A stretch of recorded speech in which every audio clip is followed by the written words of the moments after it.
Guk lehentasuna edukiarren badakigu gure burua babestu behar dugula, kotxe asko ez direlako geratzen.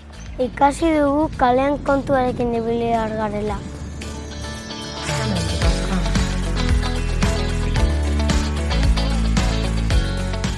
Proiektu honetan, batez bere nahi duguna da segurtasuna lantzia. Kalian, arrisku desberdinak egon lehizke, eta trafikora begira, arriskuak murriztia izango litzake, arrisku horrek aurreikusiz, eta ahalik eta seguruen ibili daitezen.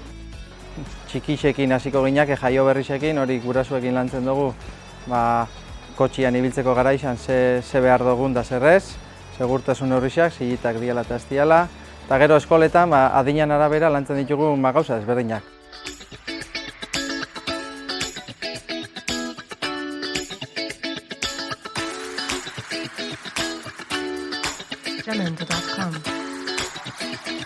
Kalia danona da, eta ikasi du arau batzu dauzela, eta errespetau inbidea. Ikasi du patinetean goia zenean oinezkoari errespetau inbiola.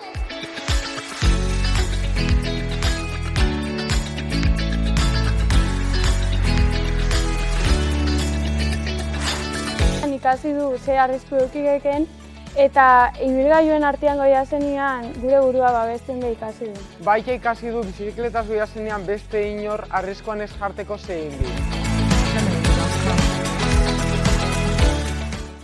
Kalean hartzen ditugun erabakiak gure esku daude. Seguru mantentzeko urratsak ematen gabi. Segurtasuna hartzia, gure erabakixetan ondo ibiltzia eta ahalik eta arrisku gutxien hartzia. Hoxe izango litzake bide hezkuntza, ala mugikortasun segururako hezkuntza. Basatoz, bagabiltz.